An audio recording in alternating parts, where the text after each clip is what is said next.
Taste the Daily. Tenkasi மாவட்டம் செங்கோட்டையில் சுதந்திர போராட்ட வீரர் அழகுமுத்துக்கோனின் 268வது பிறந்த நாளை முன்னிட்டு அவரது உருவப்படத்திற்கு வடக்கு மாவட்ட செயலாளரும் சட்டமன்ற உறுப்பினருமான கிருஷ்ணமுரளி மலர்தூவி மரியாதை செலுத்தினார்.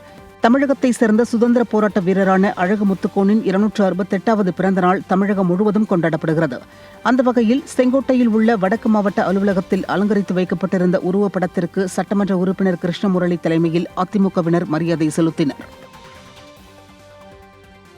சுதந்திர போராட்ட வீரர் அழகுமுத்துக்கோனின் பிறந்த நாளையொட்டி தென்காசி மாவட்டம் சங்கரன் கோவிலில் அவரது உருவப்படத்திற்கு அதிமுக சார்பில் மரியாதை செய்யப்பட்டது.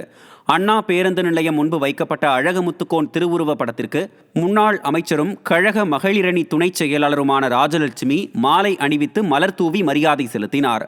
இதில் கழக நிர்வாகிகள் மற்றும் பொதுமக்கள் பலர் கலந்து கொண்டனர்.